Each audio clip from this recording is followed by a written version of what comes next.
after several years of hardship, America finally saw the light that's always been there and decided to act on it.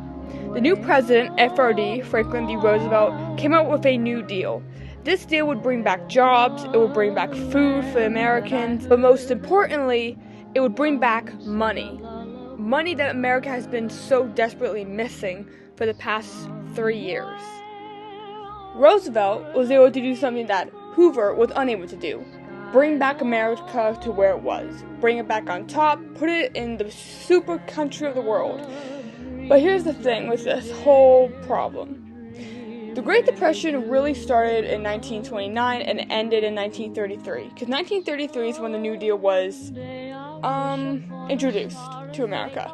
Now, people do say that it was the entire 1930s. That's because this depression was so bad and the stock market was so bad that it took a long time for this whole thing to heal.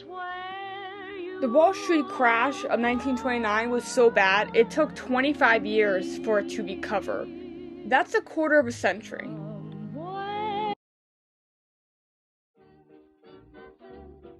Now, a big job during this time in the 1930s was construction.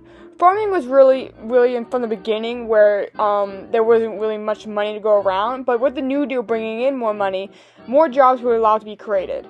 These construction jobs offered a lot of jobs, and these people would be on these jobs for up to a year because these construction jobs took so long.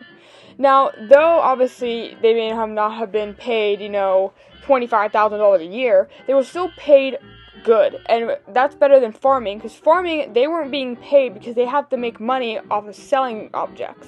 With construction, they were being paid making the object. It's much easier to make money from a company than make money on your own where people don't have money to give you.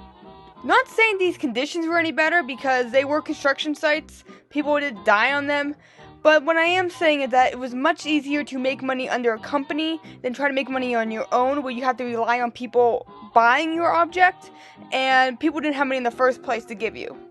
Now, the people that you're seeing in this clip are kind of, I think, about two jobs. You have some of them that are construction workers, and then some of them that are miners. Both of them were pretty big in the 1930s, especially with the gold rush that happened. Gold did take a pretty big hit in the 1930s as well, because there was a ban on it for a while. But, the gold rush in the San Francisco area was pretty big.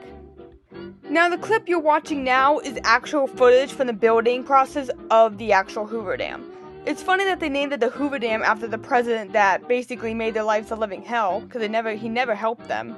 But this Hoover Dam is actually still around in Nevada. This is actually getting blown up right now in order to be able to make enough room for it to, dam correctly. I don't really know. I'm not a construction person. I just know that this is what's being built. Yes! Explode! Woo! Yes! It's so much fun to watch. This isn't football. How they would create these Hoover Dam is that they would actually dig into this mountain. They would create almost like cave systems. That's how they would dig out rock, put explosions in there. But they had to worry about this for a lot of reasons, because this was dangerous. I mean, you were willingly putting yourself in a cave with explosions and the risk of water that would be able to get flooded in there. Because if you were flooded in these caves, you couldn't just flash out of there and be like, yep, I'm safe. You were practically stuck there and you would drown. I know that's a scary thought, but these people were willing to do anything to just get their hands on a little bit of money in order to make themselves food, make sure they had a house, basically make sure they had a living. These people would do so much. And if that meant walking into these cave systems, knowing full well that the possibility of flooding and collapsation could have happened, these people would do it. Because that's how much that meant to them, to have a livable life where they could at least say that they had some money to support themselves. The construction of the Hoover Dam lasted roughly around 1931 to 1935, so it began in one administration and ended in another. But when it was finished, the reward was pretty amazing. The Hoover Dam is a spectacle and, known throughout America as something that is like a must-see. It's located in Nevada, and you can still drive out there and see it. It's been featured in many, films and stuff. But this dam has become so monumental with America, it's almost a unmissable moment. Like, you don't want to miss it. The amount of time and the amount of effort and the amount of, hours that these men went through in order to build this is truly rewarding for them to come and finally finish this project that took so long. Now, FDR did come out and talk about it. He said, "Look at this dam, it's so cool. Isn't it damn swell?" I'm kidding, okay, I'll leave the party. Now, there's actually a bridge above the Hoover Dam that when you look down, you can actually see it. Like, I'd probably shoot my pants, and I'm not afraid of heights. But after 5 long years of hard work and determination, the Hoover Dam will be open to the public. Now, with the New Deal coming out, you can definitely now see the more, I guess you could say, bright side of the 1930s, because it wasn't all that depression, gloom stuff. It was, it did have its moments. It did have its moments in pop culture, had its moments in, I guess you could say, Hollywood. But, the good thing about this whole thing was that it wasn't just one type of feeling you would have in the 1930s. Because in the beginning, though, it was pretty depressing. By the end of it, you would have a lot more excitement. You were able to go out and enjoy yourself. I guess is what I'm trying to say. Now, because they were recovering from a stock market crash, it wouldn't be the 1920s or the 1950s where everything was booming. It would be, just a simpleness. But that simpleness was enough to give people at least some form of joy after suffering through some of the worst times in American history economically. Now, you see these buildings, they have those light-up signs, they're pretty bright, and you saw a lot of those clips in the 1920s videos.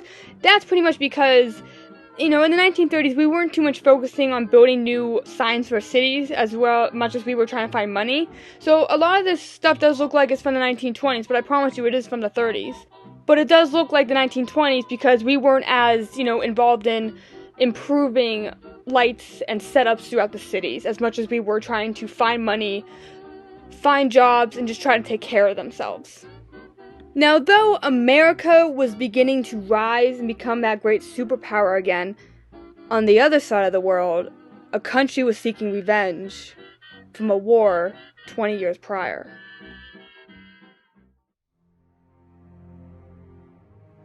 That country was Germany.